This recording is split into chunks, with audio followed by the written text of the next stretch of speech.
Here's a story to cheer up every bruised banker. T-minus 20 seconds. Every humbled master of the universe in these troubled times. 12, 11. It's December 1998, and NASA is sending a spaceship to Mars. 5, 4, 3, 2, 1. We have ignition and we have liftoff. The world's finest rocket scientists have been toiling for years on the design of their Mars climate orbiter. Now, after a textbook launch, it's farewell Earth. And we have jettisoned other solids. The journey to Mars takes 9 months, but then something extraordinary happens. Instead of slowing down, the spacecraft hurtles around the planet and vanishes. Why? Well, the engineers navigating the spaceship had been using imperial measures. Mission Control had thought they were using metric. It was though one lot were talking about miles, the other lot thought they were talking about kilometres. Alas, that meant $125 million worth of spaceship disappeared. Rather like the hundreds of billion dollars that have disappeared from the banking system. It's a useful parable. Incredibly talented people, fantastically well educated, who make an error, a series of errors that seem to defy explanation. It shouldn't be surprising, perhaps, that the cleverest people on Wall Street are popularly referred to as rocket scientists. It can all seem terribly complicated, but in this series, I'm going to uncover the truth about how the world's financial system should work, from Wall Street to the City of London, and I'll explore why it has failed. Was there some monumental misunderstanding, as in the case of those poor NASA scientists? Or just maybe a system devised by some of the cleverest people on the planet had simply grown too clever and more fragile than anyone realised?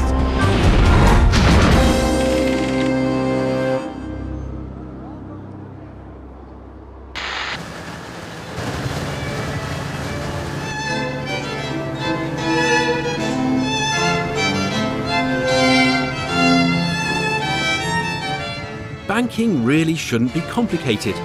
You take £100 from Peter and pay him a fee of, say, £5. You give the same £100 to Paul and charge him £6. That simple business model has enjoyed a long history. Let's go back to where it started.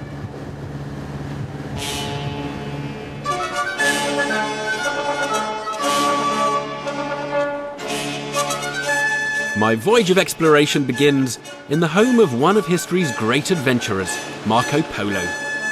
When he returned to Venice in 1295, after 17 years in China, the Venetians were spellbound by his stories of a vast empire, wealthy beyond belief.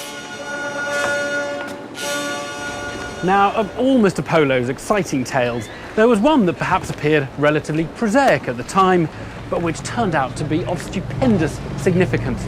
He told of how the merchants in Kublai Khan's empire used paper to settle their bills rather than gold or silver. The Chinese called it flying money, and it meant they didn't have to cart wagon loads of gold through bandit country. Instead, deals could be done simply by transferring paper, containing information about who owned what.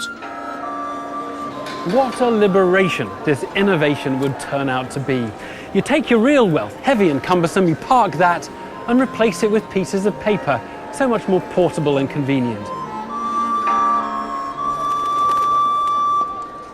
But this brilliant innovation also brought with it the potential for crises.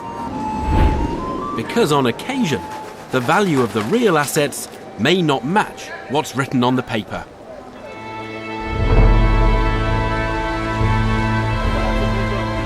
Still, if history tells us anything, it's that banking has always been a resourceful industry, making the best of whatever situation it's in. The earliest days of banking testify to that. For the Bible says charging interest, the key income for bankers, is evil. In Marco Polo's time, usury was a grave sin. The afterlife in Dante's Inferno promised a range of lurid torments for anyone that indulged in it.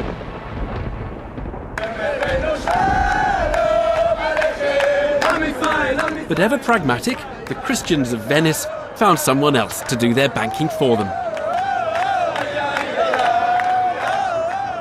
Professor Shaul Bassi is a native Venetian, and he's Jewish. As he explains, the Christians had examined the small print of the Bible and discovered a loophole.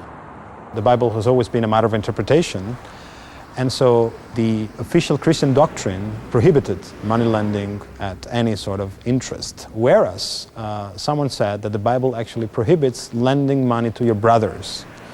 So the trick was that the Jews were allowed to lend money because they were not lending money to the brothers, but were lending money to Christians.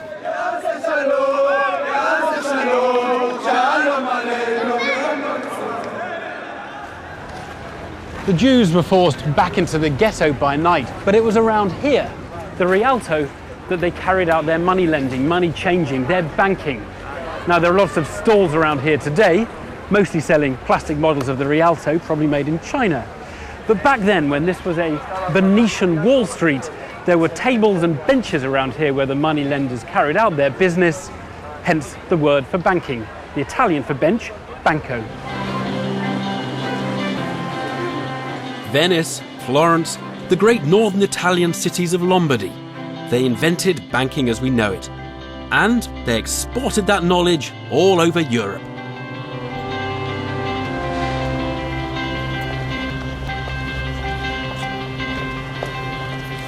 Lombard Street, here in the heart of the City of London, remains one of the best addresses in banking. But the profession has changed a lot since the Venetian moneylender and his bench.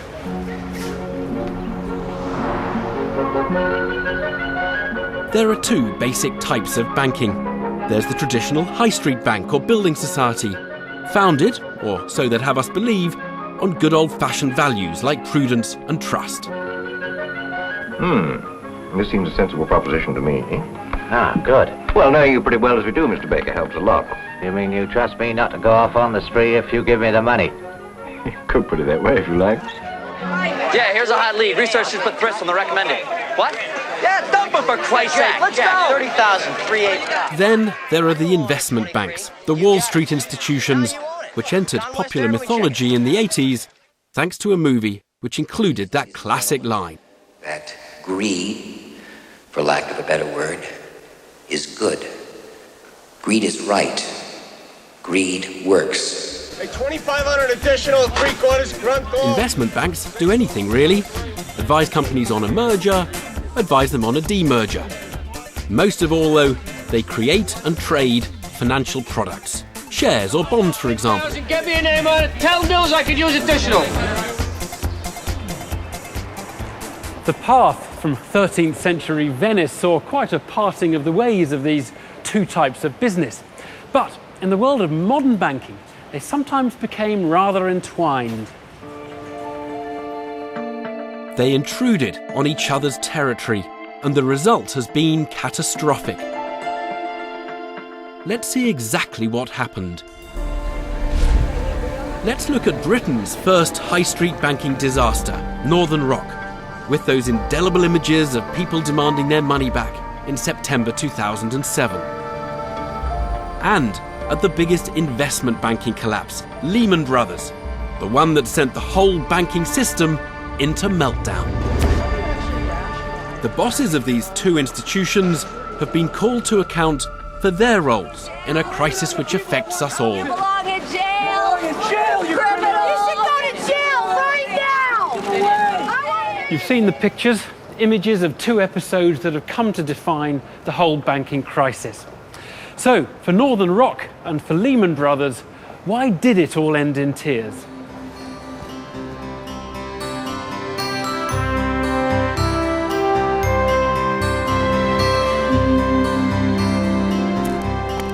To understand the full impact, for Americans at least, consider this.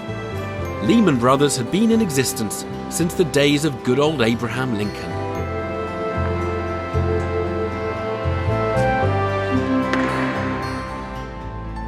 In 1850, a family of German immigrants, among them Mayer and Emanuel Lehman, went into business selling tools and groceries. They hung a sign outside their store in Montgomery, Alabama, and called the enterprise Lehman Brothers.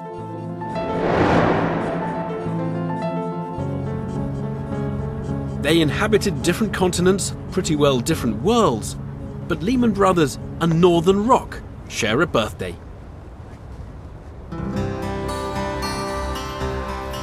In the same year, 1850, here in Newcastle upon Tyne, there was another new arrival. The Northern Counties Permanent Benefit Building Society. Its mission? To collect funds from the community and then distribute them so that hard-working families could buy their own homes. The founders of what became Northern Rock ran a simple business, just as the Lehman Brothers did over in the United States. But in the decades that followed, the American brothers diversified. First, trading in cotton, then using their financial know-how to fund the huge growth in railroads.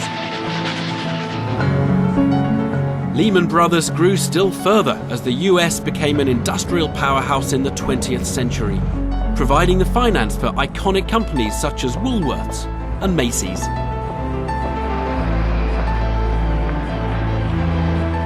They funded Hollywood film studios including RKO, Paramount and 20th Century Fox.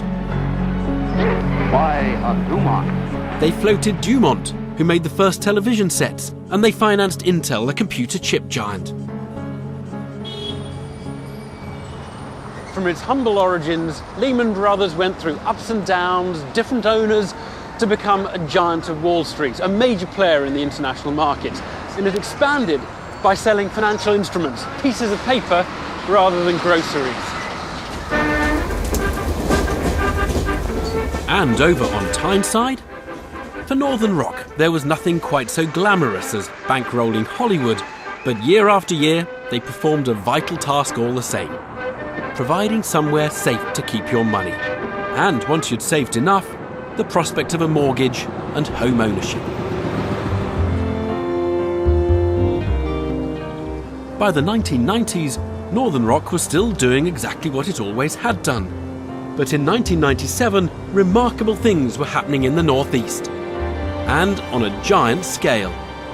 The Angel of the North was born. And Northern Rock was reborn. No longer a simple, straightforward building society, but as a bank. They weren't yet masters of the universe, but they were on their way.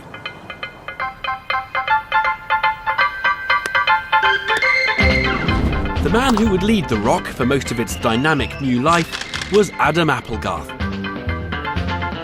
He's a cricket fanatic, a skillful bowler and also handy with the bat, named Player of the Year in 2000 in his local league. He might even have turned professional. Instead, he went into banking. Adam as an individual, as you would expect of a strong chief executive, was go-ahead, was arrogant, was difficult to deal with. Bob Bennett was the finance director of Northern Rock throughout these years of expansion, working closely with Adam Applegarth. He was a very, very forceful individual. I was understood by the board to be the calming influence. You're the boring one in the background. I was the boring stopping, number cruncher. Restraining. Well, not stopping, but certainly sort of guiding and maybe tacking back a little bit where we were going too quickly. Cricket, so very English. But how might you wind down after a long day gambling billions of dollars on Wall Street?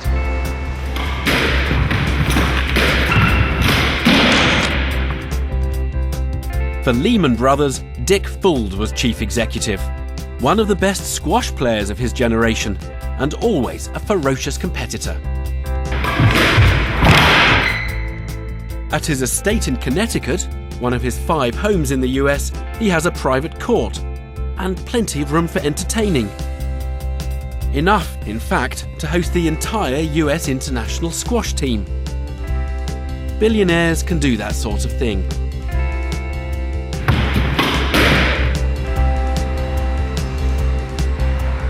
During his 15 years at the top of the firm, Lehman Brothers grew to become a global financial powerhouse. The tough-talking CEO hired in new talent for the top jobs. People like Brad Hintz. Was it a happy ship? Well, I'm not certain any place on Wall Street is happy. We shoot our wounded, we eat our young. Is that a happy place to work? It's an exciting place. Dick had the nickname the Gorilla and actually had a large stuffed gorilla that sat in a chair in his office. He's an athlete. This guy looked like he could lift a table. What a useful persona that is on a trading floor. This is truly a man-on-man battle. Of Full's 28,000 employees, 5,000 were based in the UK, with a shiny new European headquarters in Canary Wharf. Let me formally declare this new building open. Welcomed by the then Chancellor in 2003, a jewel in the city's crown.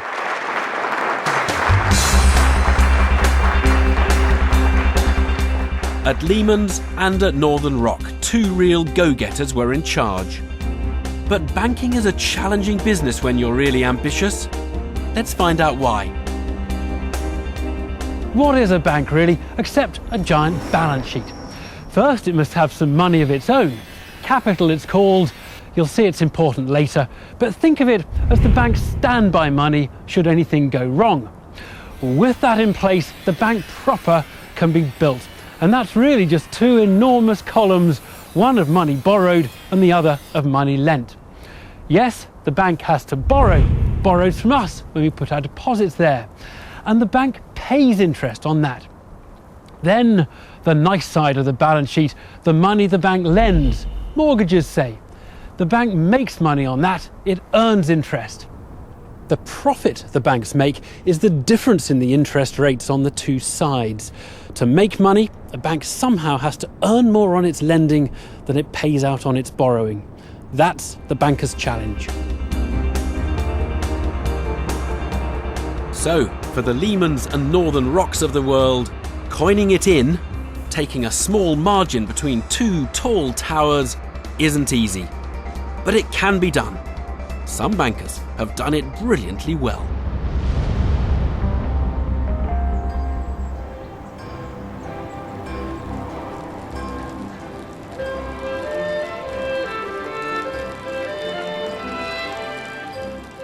The Waddesdon Estate, 50 miles north of Canary Wharf, was built on the profits of banking by Baron Ferdinand de Rothschild. Now it's run by the National Trust. Banking fortunes are accrued via one age-old formula.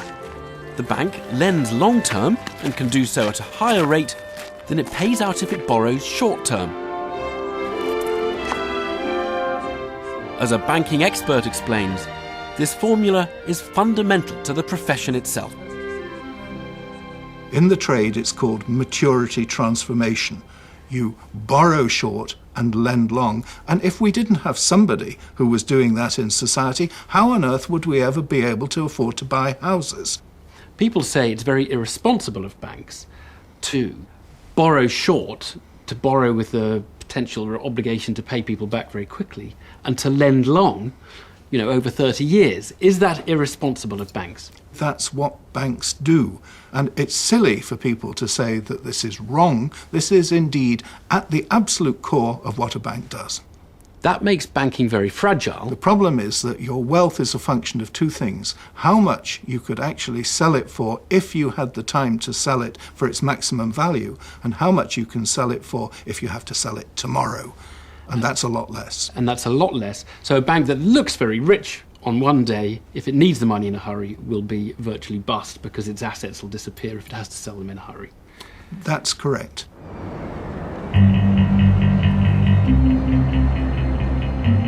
Banks do have their own money, ready to pay the bills if everything goes wrong. Their capital. But it's kind of dead money. It doesn't earn a lot for them, so they don't keep very much, certainly not relative to their towers of borrowing and lending. And that means banks are innately vulnerable, which leaves ambitious bankers like Dick Fould and Adam Applegarth in quite a bind, because the more borrowing and lending they do, the more vulnerable they are.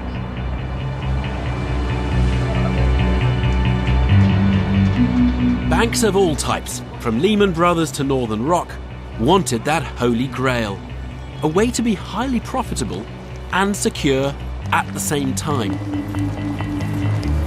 And then came along an answer to every ambitious banker's prayers. A new piece of financial technology that came out of Wall Street in the 1970s. It was called securitization. Is there life on Mars?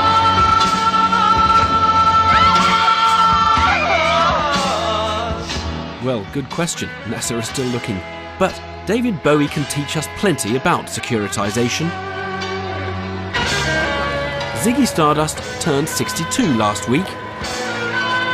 He used this mysterious concept to cash in on his back catalogue.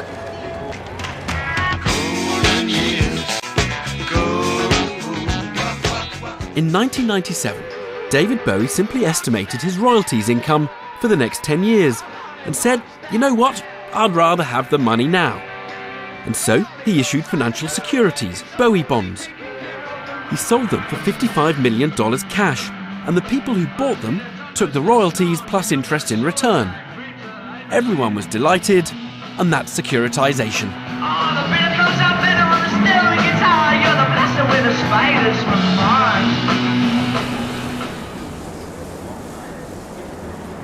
Now, rockstar royalties are one thing. Why not apply the same technique to property? To mortgages, where there are billions of pounds in money-earning loans, but which are tied up for decades. Why not turn them into a security? Essentially, it's just a piece of paper, which the bank sells to get cash now. In return, the buyer, maybe a pension fund or some other big investor, gets regular payments from all those mortgages. For many in banking, securitization was a magic bullet. The best invention, well, since paper money all those years before. And in many respects, it was rather similar. You've got all your valuable wealth that's rather awkward and cumbersome to handle, and you replace it with paper that's so much more portable. What's typical? Dr. Charles Geist is a financial historian who studied the growth of securitization on Wall Street. The old banking model meant that the bank or the lender would have kept the mortgage on his books and relied on it for revenue and eventually getting paid back the principal amount that they had loaned.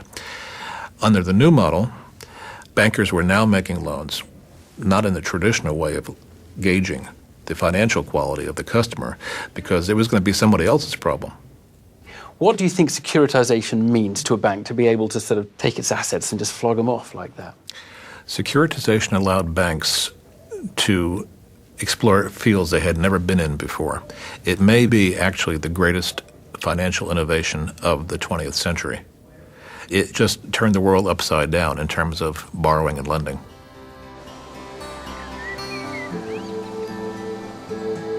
For one ambitious young bank in Newcastle, it was a whole new world.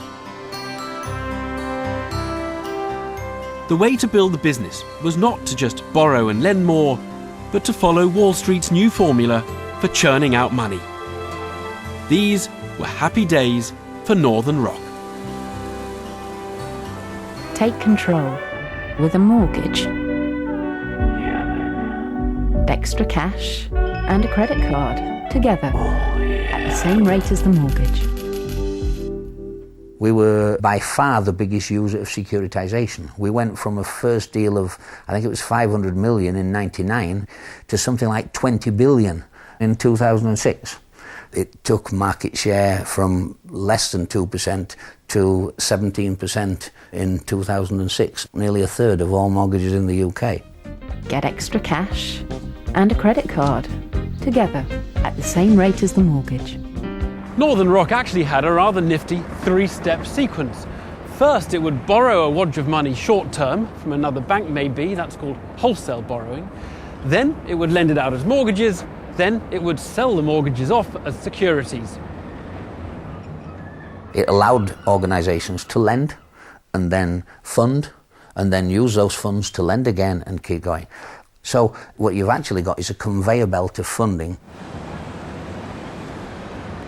Another advantage, or at least it looked that way, was that Northern Rock didn't need to rely so heavily on individual savers. Why have expensive branches and the hassle of many customers? Just borrow from other banks until you can sell the loans on as securities.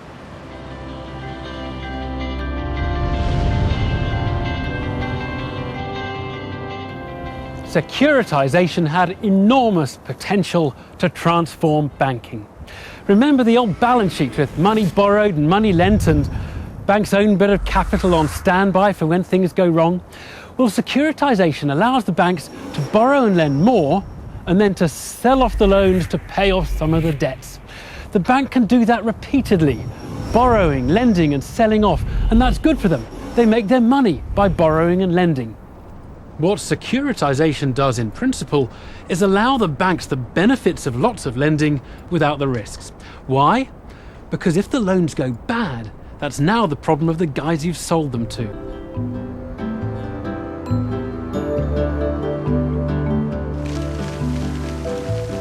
Securitization had an additional attraction for investment banks like Lehman Brothers. Manufacturing securities was a profitable activity. They would buy mortgages in, securitize them, and sell them with a good markup. There were plenty of buyers of securities. They were popular with investors, but the buyers had different tastes. Some didn't care so much about what return they were going to make as long as their money was safe. Others were happy to take more risk. So the investment banks spliced up mortgages into securities that would suit any investor. Peter Hahn was one of the Wall Street innovators who helped develop this sophisticated use of securitization.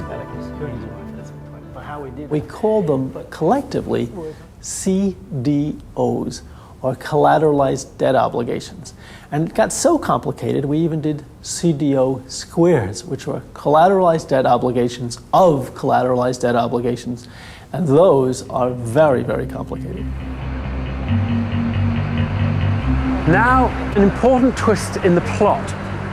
Securitization starts as a way of helping banks like Northern Rock lend more. Then banks like Lehman Brothers discover they can make big profits out of it. So then, the tail starts wagging the dog. Instead of banks producing securities to fund more lending, they do more lending to give them an excuse to produce more securities. But who on earth should they lend to? Homeowners? Credit card holders? Well, they're already borrowed to the hilt.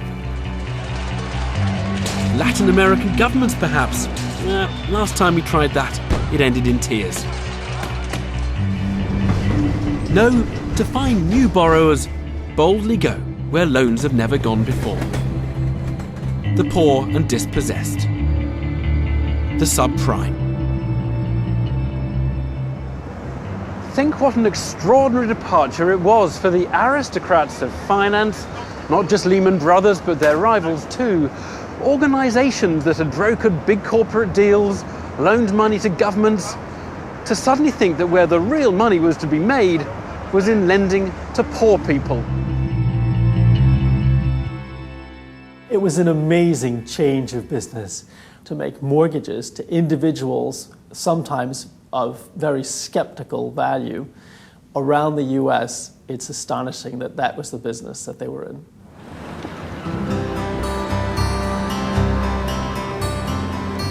The mortgages seemed safe. With house prices rising, lenders felt they couldn't lose. If the loans went bad, they could always repossess the property. Lehman Brothers simply couldn't produce securities quickly enough. They looked for mortgages across the USA, Europe, and even in Newcastle upon Tyne. You can get a fascinating insight into those frothy days of lending excess from this document I'm looking at here. It's a routine trading statement made by Northern Rock to the stock exchange a year before it failed. It talks of how they continue to offer their customers near-prime, subprime and self-certified loans. That was before those words were tarnished. Self-certified loans, liar's loans, lots of people call them now. But it says the credit risk on these loans will not be borne by Northern Rock. We will earn fee income for the loan introduction. In other words, Northern Rock considered these loans too risky to take onto their own books. But what they could do was sell them to somebody else, some clever Wall Street guys. In the case of Northern Rock, they had a deal to sell them to Lehman Brothers. People came into Northern Rock, and instead of us saying to them, go away, we won't give you the mortgage, we actually said, these are your details. And Lehman's would look at it and say, yes, this passes our test, therefore we will write it. Now, those loans did not pass the Northern Rock test. So that's why I'm saying to you, Northern Rock did not write subprime lending. But over in the US, subprime mortgages were all the rage. Fred Frankel worked alongside Dick Fuld well before the days of subprime. As he says, in the US, the enthusiasm to lend sometimes led to very poor selling. Borrowers seduced by cheap loans that had expensive small print. Since I can borrow money at 2%, I'll tell someone that they can borrow a mortgage at 3%, and then I'll adjust it in 2 years later, and they won't even know what happened. They literally called that product a teaser rate. What kind of product would you call a teaser rate? You're teasing someone, your customer, you're teasing them into doing something that's stupid? It really was ungodly. It was horrible.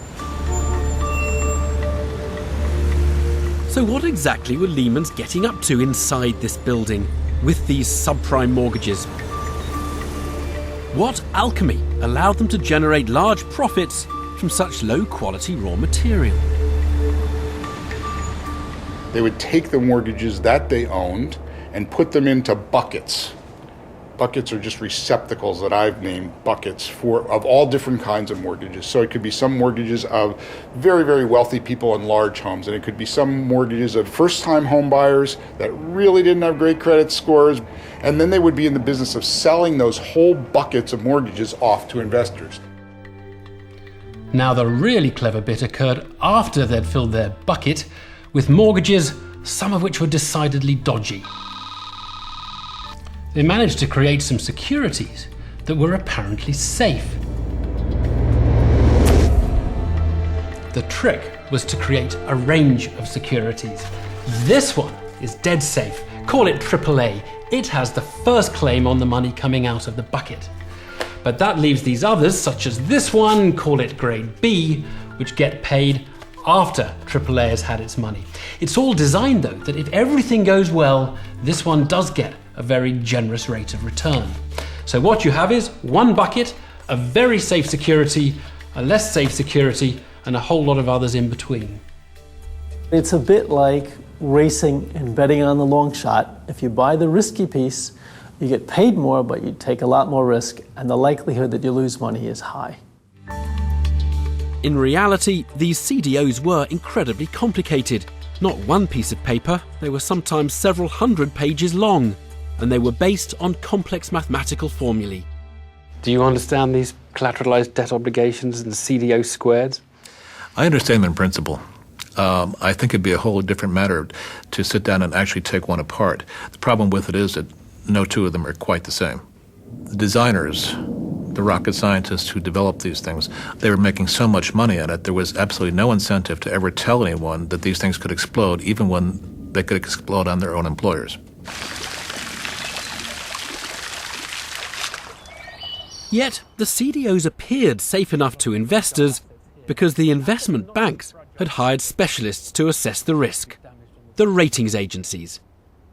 So we've got securities, and they're probably more complicated than most buyers can understand. That's where the ratings agencies come in. What do they do? Well, they look at those securities, and if you like, they lift up the hood and they have a look what's underneath.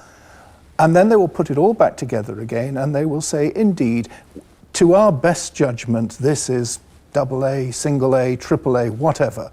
And for that, they will expect a fee. A bit like judging between a fake and a masterpiece, but with one obvious flaw. The parallel with the rating agencies in the banking business is almost perfect. These things have a lot more value if some acknowledged expert comes along and gives it the good housekeeping seal of approval, the stamp that it is indeed worth X amount of money. The difficulty, of course, is that I am paying for that service. And you're selling the thing. I'm the seller and I'm paying for the rating. I'm the seller in this particular case and I'm paying for the expert judgment on this particular painting. And that inevitably creates the possibility of a conflict of interest. We've come an awful long way from our first principles of banking here in Venice. Something that seemed pretty simple and pretty robust, lending money out for a higher price than you take it in, now seems to have a lot of people involved in the process. You've got the banks, like Northern Rock, who know a lot about mortgages, but have little experience in securities. You've got the Wall Street rocket scientists at places like Lehman Brothers, inventing complex securities, but with rather little experience of mortgages. They're all entwined, and the industry is growing very fast. I don't think it's going to end well. There's been another house price hike, and it probably won't be the last. In 2006, house prices had been rising for a decade. Despite fears they'd gone too far, banks were still lending enthusiastically. Northern Rock above all. The captain had some reason not to slow down, let alone declare. What would have happened if Adam Applegarth had said, look, maybe this is just a little bit vulnerable, this model we've devised. Let's cool off. I assure you, he wouldn't have had a job. The shareholders would have seen a decline in market share, a decline in profit, and they would have said, you blew it, we need a new CEO. By early 2007, the dangers of a property crash were obvious. Yet, Northern Rock carried on lending mortgages with gusto. Northern Rock should have been slowing its lending down in 2007 and didn't. And I think that's where I have difficulty in accepting what went on in 2007. The growth became addictive and they just got carried away. Correct. For Adam Applegarth, it was still game on. But the game relied on the bank raising extra funds to lend. Outside! And in August 2007, the wicket became decidedly sticky. It was all down to securitisation. The clever technology that was meant to allow banks to lend more without taking more risks had backfired spectacularly. Most remarkable was this. Banks, which should have been selling securities, actually went out and bought some. They thought they were too good an investment to miss out on. So, much of that dodgy subprime lending, it was banks the world over who were exposed to it. The risks were with them. When it went wrong, some banks were set to lose billions or even go bust. Wholesale markets start to say, hang on a minute, you've got banks investing in subprime, we don't know which ones, how much they've lost. So the interbank market dried up, disappeared overnight. Northern Rock still hoped to raise money with a securitisation. But no one wanted securities anymore, they were tainted goods. Suddenly, the ratings were not trusted. Even AAA meant nothing. Securitisation investors started to say, we're not just not buying subprime, we're not buying anything because we don't understand what the quality is anymore. So 2/3 of the bank's supply of funding disappeared. As their deposits were coming due when they owed payment, they would have been checking whether those institutions that were lending them money were going to roll them over, if you will, extend them for another period of time. And they would have heard from one after the other saying, no, not me, sorry, thank you, I want my money back. Adam Applegarth realised he would have to ask the Bank of England for a loan. And that was enough to trigger the crisis. One of Britain's biggest mortgage lenders needs emergency support from the Bank of England. Northern Rock has problems raising money because of the crisis in the financial markets. But because Northern Rock is solvent, customers are being told not to worry. Except worry they did. By the next morning, Friday the 14th of September 2007, the television pictures said it all. Once the bank run had started, it was unstoppable. That's when the lack of branches really mattered. After more than 150 years, Northern Rock was finished as an independent concern. Northern Rock didn't fail because its lending went wrong. No, it wasn't the money that came out the bank to the customers that caused the problem. It was getting money into the bank that brought about its downfall.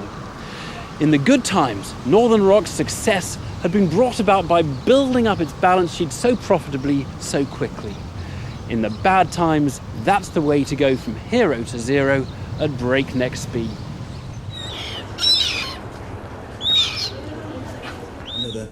MPs who picked over the Northern Rock debacle didn't try to spare its chief executive's embarrassment. Mr. Applegard, when did you qualify as a banker? I'm not a qualified banker. Despite being a market leader in the new technology of securitization, Northern Rock had succumbed to the oldest problem in the banking book. Depositors wanting money back now when it was tied up long term. The plain fact is, you're in charge of the only bank that's had a run on it for 150 years. Do you actually accept you've done anything wrong?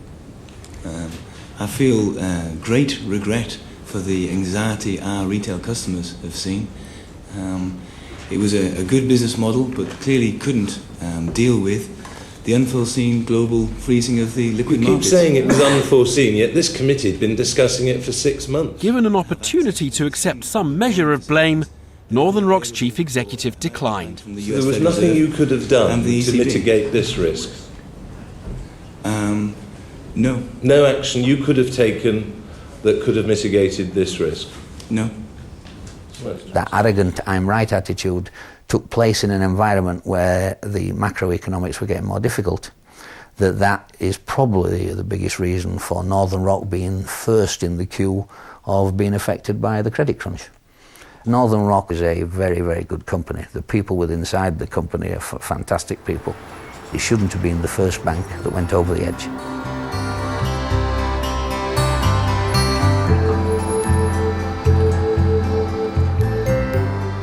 The collapse in the market for mortgage-backed securities was not good news for the investment banks who'd made money out of selling them.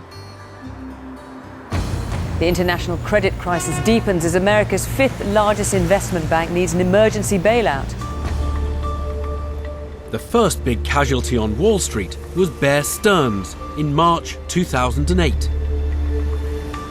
It avoided outright bankruptcy through a deal brokered by the US authorities.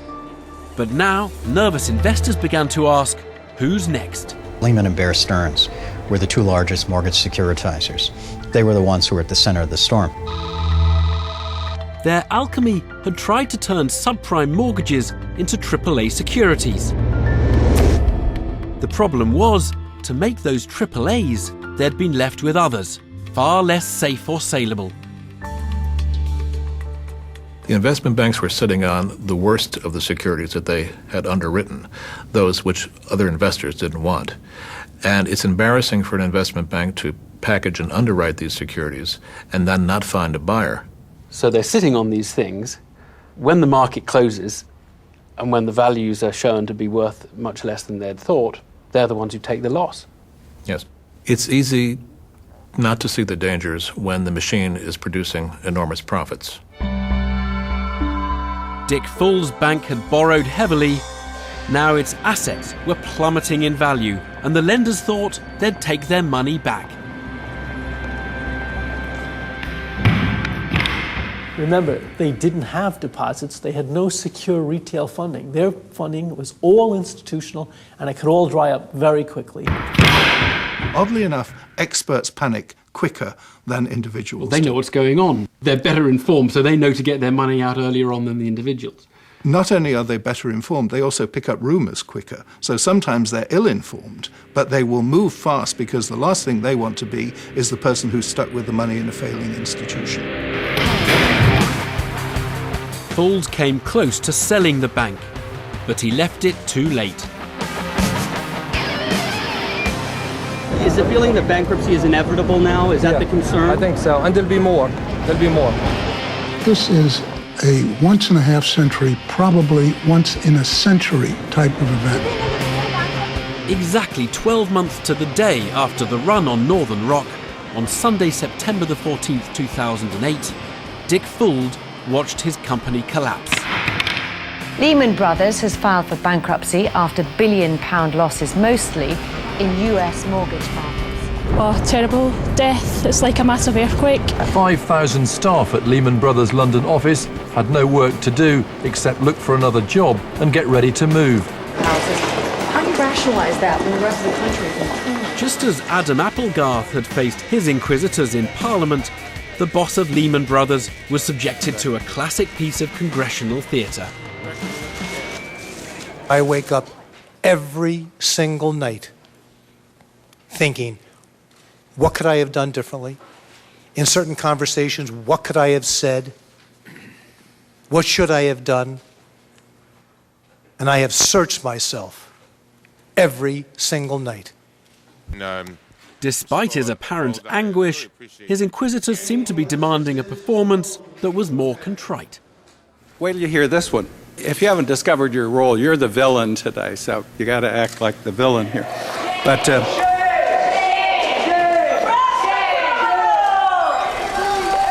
it had been an uncomfortable experience. But Fuld and other former Lehman executives still face the prospect of a grilling elsewhere. They've been subpoenaed to appear before a grand jury investigating the collapse. There's a belief, there's a generalized belief that there were several times when Lehman Brothers could have been sold or could have been pared back or could have been rejiggered so that it wouldn't have had to have gotten into this situation. And the Lehman Brothers management says that they did not see any of that coming. There's a picture of him with people writing things on it out in the street, and there's stories about people attacking him. There seems to be quite a bit of anger on the part of the remaining Lehman Brothers employees that this was something that didn't have to happen. The event triggered a collapse in confidence in the world's banks. No one wanted to lend to them. If they weren't in difficulty before, they were now. The financial turmoil was soon affecting every corner of the globe. Very much. Good morning. All of us recognize that this is a serious global crisis and therefore requires a serious global response for the good of our people.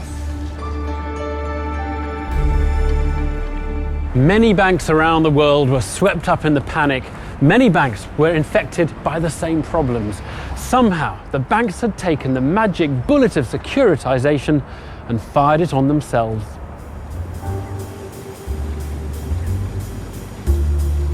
In our tale of two banks, both of them are assured a place in history, though not the ones they'd have wished. Northern Rock will forever be associated with Britain's first bank run in almost a century and a half. Say Lehman Brothers, and the images evoke the biggest bankruptcy of all time. The ultimate paradox of what's happened now is that we had banks like Northern Rock who got into really a form of investment banking by getting into buying and selling and trading risk. And we had investment banks that weren't content with buying and trading risk and got into home loans and mortgages and commercial mortgages and suffered the consequences. They forgot their business plans. They got into other people's business. They didn't have the right controls. They didn't have the right managements. They weren't regulated the right way. There's a lot of blame to pass around.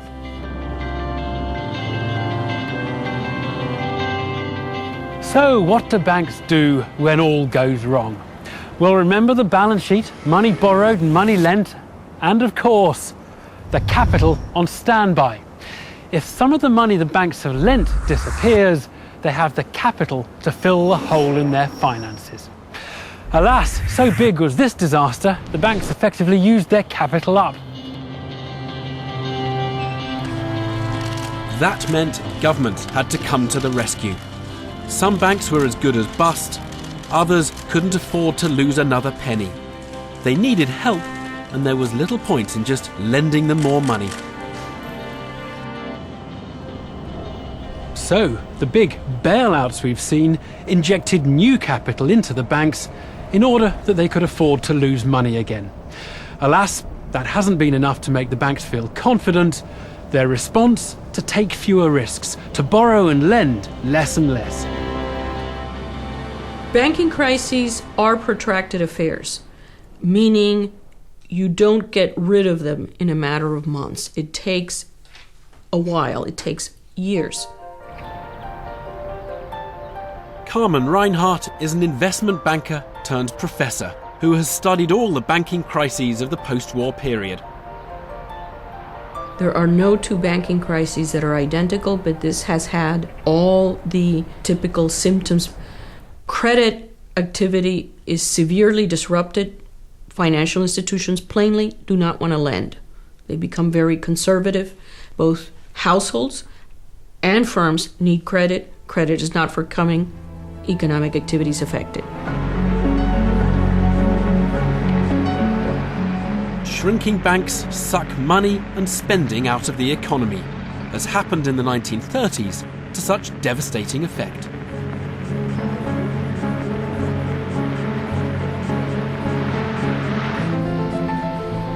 It's all a big challenge for President-elect Obama, who'll stand here in 6 days' time, hoping to inspire a nation. Just as President Roosevelt did in 1933, the last time the banks got into quite this kind of crisis, when he made that memorable appeal for confidence to return to the system. Let me assert my firm belief that the only thing we have to fear is fear itself. Today's bankers argue they could never have anticipated that such destructive fear would hit them. The 1930s was a whole different era after all. And, in their defence, they weren't alone in their mistakes. The banks should have had their regulators come in and say, wow, I'm examining your loans and I don't know if all these mortgage loans are going to be good. They did not. The rating agencies that should have been looking at those buckets and saying, you're rating this a AAA. I don't know how you can get to that. There's all different kinds of mortgages in here, and I don't know how this is going to work. They didn't say that. The whole regulatory structure failed. There's really a breakdown of historic proportion. So, did the world's regulators let the banks off the leash? Well, some of them had believed securitization reduced risk. What's more, they may have encouraged banks to buy the very AAA securities that contributed to their downfall. Banks were barred from investing in the stock market. Banks were by law required to maintain a portfolio that was seen as safe. AAA. And that is the niche that subprime securities stepped in to fill. So a law that was designed to make people behave conservatively made them buy what turned out to be very dangerous debt. Absolutely. And it's not just them, the bankers and regulators. What about us, the public? We were happily buying houses and borrowing. We certainly weren't saving. It left bankers little choice but to look for loans from each other rather than deposits from us. If you look at the savings record for the UK, in the whole of the 80s and 90s, you'll see that savings grew by something like 2% a year. And yet the housing market was growing by 10 to 15% a year. So it was impossible for the UK to continue to finance mortgages from retail savings. The growth wasn't going to be sufficient. So virtually every bank had to move into wholesale funding from banks from across the world and into securitization. Those actually became a fundamental part of funding for all banks during the late 2005, 2006. But for all the blame we can pour on regulators for compounding the problems and on the public for borrowing too much and saving too little, the biggest mistakes were still made by some of the banks themselves. When the money was rolling in, our bankers thought it was down to them, that they were unusually smart and had at last hit on a way to turn the innately fragile and unexciting activity of banking into a super profitable one. They rewarded themselves accordingly. But only people that clever could be as stupidly overconfident as to think they'd cracked it. The technology that turned worthless mortgages into valuable paper had dangers they didn't understand, and ultimately it led them to do the silliest of things. The rocket scientists doing silly things? Well, we know that even real rocket scientists occasionally do silly things. In fact, many of the financiers who developed securitization actually were real rocket scientists. The securitization teams were really manned by highly quantitative people who actually could build these detailed models that took unpredictable cash payments and turned them into predictable flows. And many of these people came out of the Jet Propulsion Lab in Pasadena. Guess what? That very lab in Pasadena is where they programmed the Mars Climate Orbiter, the spaceship that vanished a decade ago. Advanced engineering, be it financial or aeronautic, is evidently hazardous. Banking is just about the only industry in the world where there may have been too much innovation and rather than not enough. It's been adding one kind of risk to another kind of risk to produce a third kind of risk. It's really more financial than it is real. And in that sense, I think some of those innovations have been genuinely quite dangerous.